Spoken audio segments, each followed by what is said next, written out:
sosok itu berdiri seperti manusia, dan dia ini ukurannya itu sangat besar sekali dengan bulu memenuhi tubuhnya, dan wajahnya ini wajahnya babi hutan, dan dia ini berdiri sambil memandang ke arah Pak Bowo seolah-olah dia itu marah. Dan waktu itu Pak Bowo hanya tercengang melihat ke sosok tersebut. Beliau membawa parang tapi badannya ini tidak bisa digerakkan.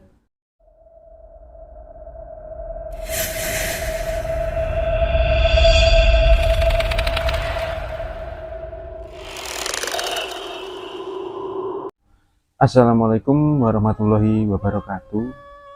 Selamat datang kembali di channel Jalan Hidup Air 5 bersama saya Are. Dan beberapa kisah misteri, kisah mistis atau pengalaman horor yang saya ceritakan di channel ini bertujuan untuk tidak menakut-nakuti, tetapi berbagi pengalaman, dan beberapa hal itu bisa diambil kesimpulan ataupun hikmahnya. Jadi nggak semua tentang kejadian horor itu menakutkan. Beberapa mungkin cenderung lebih mengingatkan untuk supaya kita berhati-hati ketika menghadapi sebuah situasi di tempat baru atau di sebuah adat istiadat yang baru kita kenal. Dan kali ini aku mau mengkisahkan sebuah pengalaman yang diceritakan oleh seseorang bernama Mas Agus Handoyo. Dia ini berasal dari salah satu kabupaten di Jawa Timur. Beberapa waktu lalu, sebenarnya sih sudah cukup lama, Mas Agus ini menghubungiku melalui DM Instagram atas nama Andre Renaga. Jadi teman-teman yang mungkin berminat untuk mengkisahkan cerita pengalaman horor atau sesuatu yang berbau mistis, bisa menghubungi lewat Instagram Andre Renaga. Dan kisah ini berawal pada beberapa waktu lalu. Jadi Mas Agus ini tinggal di sebuah desa. Desanya itu di tempat yang sangat terpelosok sekali. Jadi lokasi desanya itu hanya ada satu desa yang berada di lereng gunung, terus dekat dengan lokasi hutan. Dan waktu itu kisah ini diceritakan dari beberapa pengalaman orang, termasuk dari bapaknya Mas Agus ini. Mas Agus ini bekerja sebagai seorang petani membantu bapaknya. Dia juga beternak lah, karena mayoritas penduduk di desa tersebut berpenghasilan atau bekerja sebagai petani dan peternak. Lokasinya itu benar-benar berada di lereng gunung. Nah, di desa ini jumlah penduduknya itu tidak terlalu banyak karena mungkin jarak dari kota itu lumayan jauh. Dan ada sebuah hutan. Hutan ini merupakan hutan konservasi lah.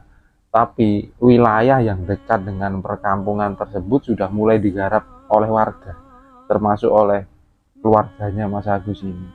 Jadi lahan di sana, mereka ini memiliki hak guna lahan untuk menanami tanaman lah yang bisa dimanfaatkan untuk diambil hasilnya, termasuk Mas Agus bersama bapaknya. Nah, bapaknya ini bernama Pak Bowo. Pak Bowo merupakan orang asli di tempat tersebut. Jadi beliau ini tahu seluk-beluk tentang lingkungan yang ada di sekitar tempat tinggal beliau. Mas Agus ini menceritakan beberapa pengalaman yang terutama pernah dialami bapaknya atau Pak Bowo. Pak Bowo ini bercerita tentang suka duka menjadi petani di wilayah tersebut. Jadi mereka ini sudah menggarap lahan itu cukup lama. Dari mulai membabat hutan, walaupun dengan aturan tidak boleh menebang pohon yang besar karena merupakan wilayah konservasi. Jadi beberapa pohon itu memang dilindungi. Tapi lahan di bawahnya ini bisa dimanfaatkan untuk bercocok tanam. Jadi untuk pembersihan lahan tersebut dari tanaman-tanaman kecil dan semak belukar itu dilakukan oleh Pak Bowo bersama warga-warga lain. Dan ada beberapa kisah di tempat itu sebenarnya. Lokasi ini, desa ini berada di sebuah bukit. Dari bukit tersebut menuju ke atas itu sekitar jarak 2 kilo masih merupakan kebun garapan oleh warga. Tapi setelah 2 kilometer menuju ke arah utara dan timur, semuanya itu merupakan hutan alami dan masih asri sekali. Jadi lokasi mereka ini berada tepat di pinggir hutan, dan hutan itu masih banyak sekali hewan-hewan liar. Ada sebuah kisah. Jadi pada waktu pembabatan untuk dijadikan lahan pertanian waktu itu ada beberapa warga, dan salah satu warga, yaitu temannya Pak Bowo atau bapaknya Mas Agus ini, beliau ini hilang dan sempat dicari tapi tidak juga diketemukan. Tapi setelah 2 hari tiba-tiba temannya Pak Bowo ini yang waktu itu terjadi pada tahun 98, dia ini tiba-tiba pulang sendiri.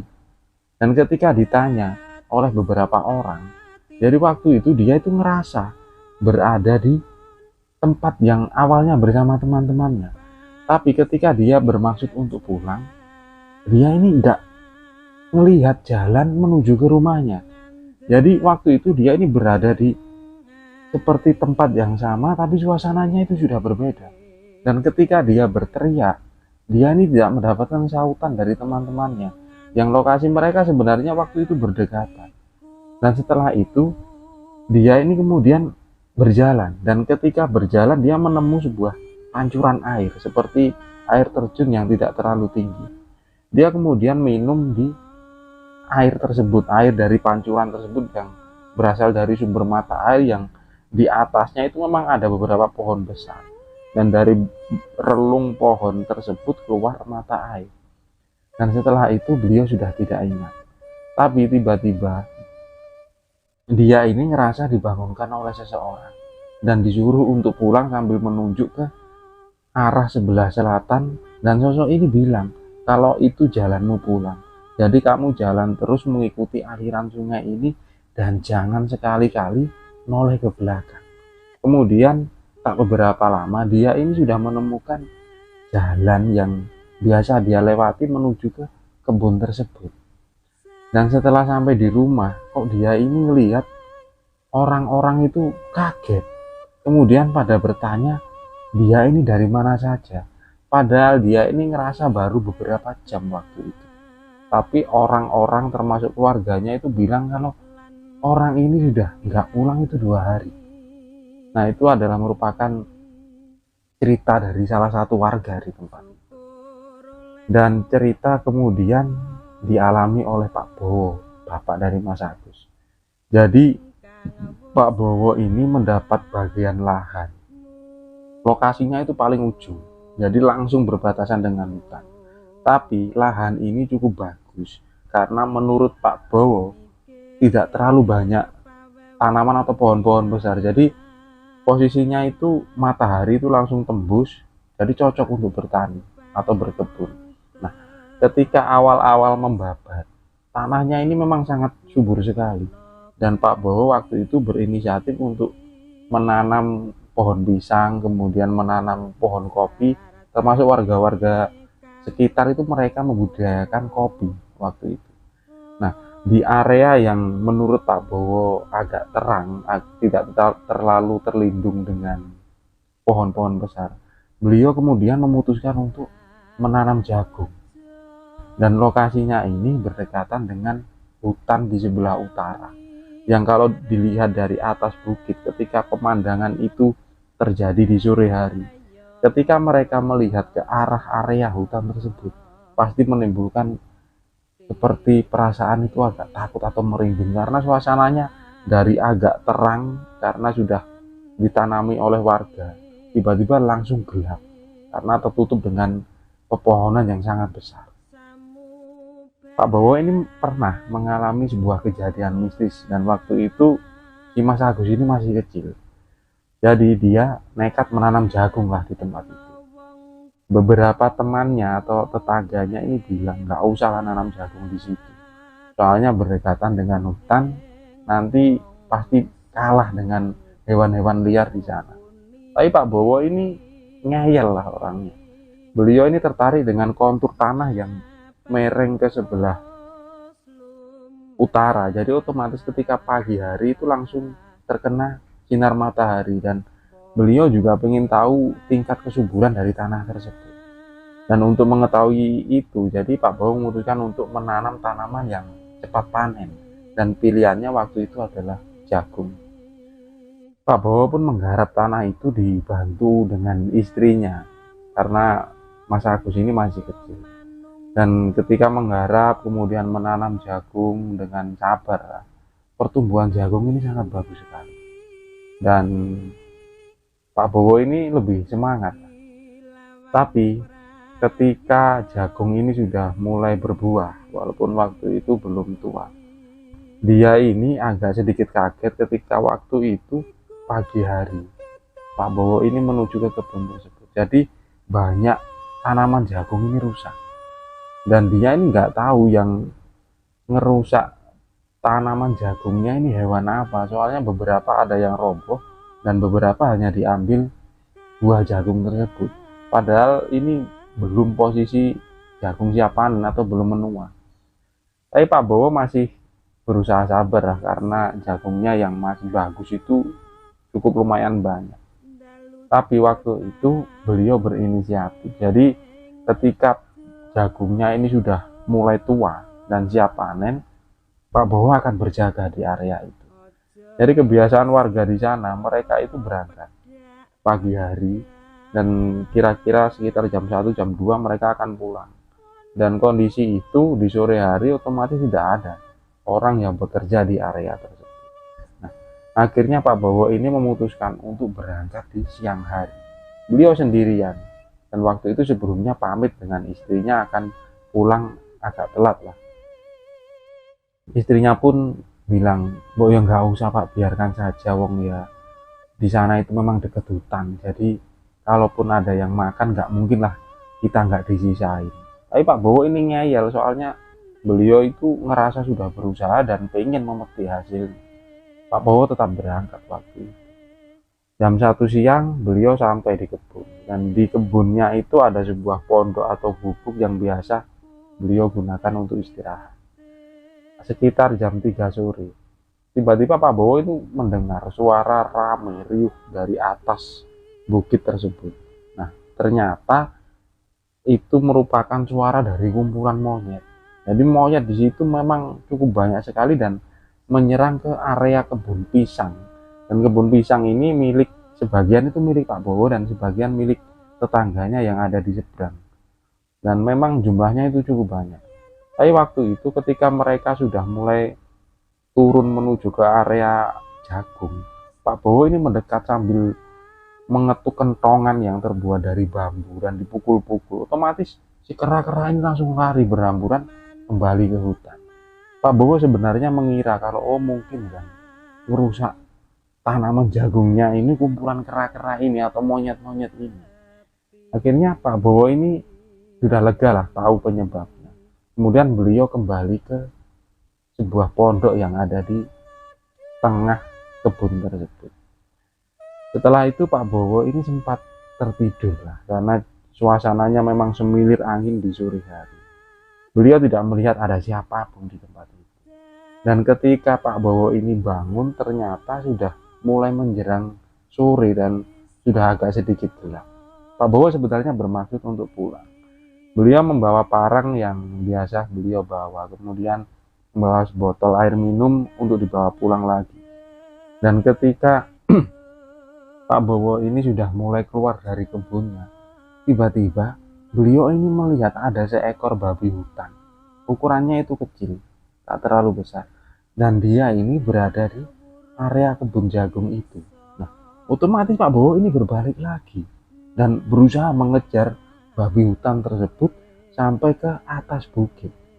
Babi hutan yang cuma 1 ekor ini terlihat berlari sangat kencang sekali kembali ke area hutan. Nah, waktu itu Pak Bowo ini kembali lagi bermaksud untuk pulang. Baru saja berjalan beberapa langkah, tiba-tiba beliau ini mendengar suara babi hutan, dan suara itu sangat keras sekali. Dan suara ini sangat jelas. Pak Bowo kemudian beliau menoleh ke kanan dan ke kiri mencari sumber suara tersebut. Dan waktu itu beliau agak sedikit kaget dan ketakutan ketika melihat gerombolan babi hutan yang jumlahnya itu banyak sekali keluar dari hutan dan menuju ke area kebun jagungnya tersebut. Pak Bowo tidak bisa berbuat apa-apa karena jumlahnya itu sangat banyak sekali. Dan waktu itu ada satu ekor babi hutan atau celeng yang biasa orang sebut di kampung tersebut. Itu ukurannya sangat besar sekali. Dan mungkin itu adalah indukan atau jantan pejantan yang paling besar dari gerombolan itu. Dan ketika dia masuk ke area kebun jagung tersebut, otomatis banyak yang rusak dan roboh. Nah, awalnya Pak Bowo ini takut. Tapi kemudian karena merasa kerja kerasnya selama beberapa bulan menunggu panen ini dihancurkan oleh gerombolan hewan liar itu, timbul perasaan marah oleh Pak Bowo. Beliau pun nekat sambil membawa kentongan, dia memukul-mukul kentongan itu. Tapi babi hutan yang jumlahnya banyak itu mereka masih memakan jagung yang ada di situ. Akhirnya Pak Bowo bernekat sambil membawa parang. Beliau melempar gerombolan babi hutan tersebut walaupun agak jauh dengan beberapa batu dan gumpalan tanah keras yang ada di sekitarnya. Dan waktu itu tiba-tiba ada suara dari belakang. Suaranya ini sangat keras sekali. Suara itu suara babi hutan. Dan waktu itu spontan Pak Bowo itu menoleh ke arah belakang yang ada di bukit. Jarak mereka itu sekitar 20 meter. Di situ ada sosok. Sosok ini seperti babi hutan.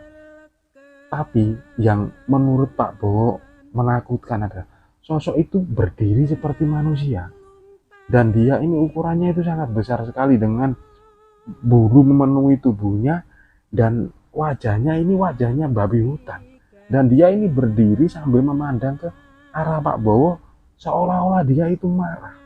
Dan waktu itu Pak Bowo hanya tercengang melihat ke sosok tersebut. Beliau membawa parang tapi badannya ini tidak bisa digerakkan. Dan tak beberapa lama gerombolan babi hutan yang ada di kebun bambu tersebut kemudian mereka ini berbalik menuju ke atas, menuju ke arah sosok yang berdiri di atas tadi. Waktu itu ada seekor yang paling besar itu lewat tepat di hadapan Pak Bowo. Dan sosok itu sempat berhenti sambil melihat ke arah Pak Bowo. Jarak mereka hanya sekitar 3 meter. Waktu itu Pak Bowo benar-benar ketakutan tapi badannya nggak bisa digerakkan sama sekali. Dan tak beberapa lama gerombolan babi hutan ini menuju ke atas. Dan setelah itu hilang ke area hutan. Dan sosok yang sejak tadi berdiri di atas memandangi Pak Bowo kemudian berbalik dan berjalan seperti manusia menuju ke arah hutan. Dan setelah itu tiba-tiba badan Pak Bowo ini bisa digerakkan lagi. Beliau memutuskan untuk berjalan agak cepat menuju ke rumahnya.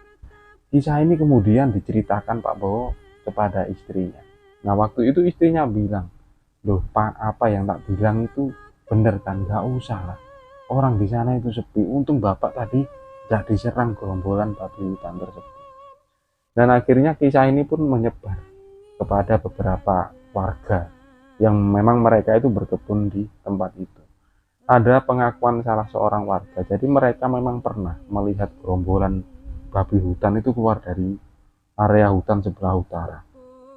Tapi beliau ini nggak melihat sosok yang diceritakan oleh Pak Bowo. Tapi beliau ini juga pernah mendengar cerita dari leluhur. Kalau gerombolan babi hutan itu ono sing angon, atau dalam arti ada yang ngawal lah. Untuk seperti mereka ini beternak babi hutan terus dibiarkan mencari makanan tapi ada yang mengawasi dan sosoknya ini memang seperti manusia tapi berbadan babi hutan atau mungkin bisa disebut itu rajanya babi di tempat itu. Dan setelah kejadian itu warga ini pada akhirnya termasuk Pak Bowo, mereka memutuskan ketika sedang panen hasil bumi di wilayah tersebut mereka itu mengambil beberapa walaupun tidak banyak beberapa hasil panen tersebut kemudian mereka sisihkan tepat di tepi hutan sebelah utara. Dan semenjak inisiatif ini dilakukan tanaman mereka itu memang tidak mengalami kerusakan. Kalaupun ada itu jumlahnya tidak banyak. Sampai saat ini Mas Agus ini juga bercerita, lokasi yang diceritakan Pak Bowo di awal sebagai lahan yang ditanami jagung, tetap ditanami jagung, tapi memang tidak mengalami kerusakan. Walaupun kadang itu, terutama ketika sore hari, mereka ini mendengar suara babi hutan dari dalam hutan itu sangat ramai sekali. Dan memang sebelum panen, sebelum mereka memetik panen tersebut, mereka selalu menyisihkan dan ditaruh tepat di pinggir hutan tersebut. Dan itu akhirnya menjadi sebuah tradisi di tempat itu. Jadi ketika mereka akan mengadakan panen raya seperti tanaman kopi atau tanaman cengkeh atau tanaman yang lainnya, mereka selalu mengadakan selamatan sambil membawa tumpeng yang dibawa dari rumah, diucapkan doa selamat di tempat itu bersama beberapa orang, dinikmati, dan sebagian makanan itu seperti disediakan oleh warga tersebut di pinggir hutan tersebut. Entah tujuannya apa atau mungkin hanya sekedar saling menghargai. Tapi semenjak itu dilakukan, secara otomatis tanaman mereka itu tidak pernah mendapat gangguan dari hewan-hewan liar di sana. Dan memang lokasi ini langsung berbatasan dengan hutan. Dan itu adalah sebuah kisah yang diceritakan oleh Mas Agus tentang tempat tinggalnya yang sampai sekarang dia tinggal di tempat itu.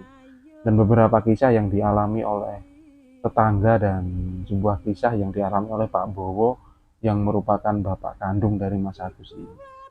Jadi memang di setiap tempat atau berbeda daerah itu memiliki tradisi masing-masing, dan semuanya itu memang berdasar dari sebuah pengalaman yang mereka alami atau sebuah aturan yang diciptakan oleh leluhur mereka untuk saling menghargai sesuatu yang memang bisa dilihat dan tidak bisa dilihat. Semoga bisa diambil kesimpulan dari cerita ini. Terima kasih buat teman-teman. Wassalamualaikum warahmatullahi wabarakatuh.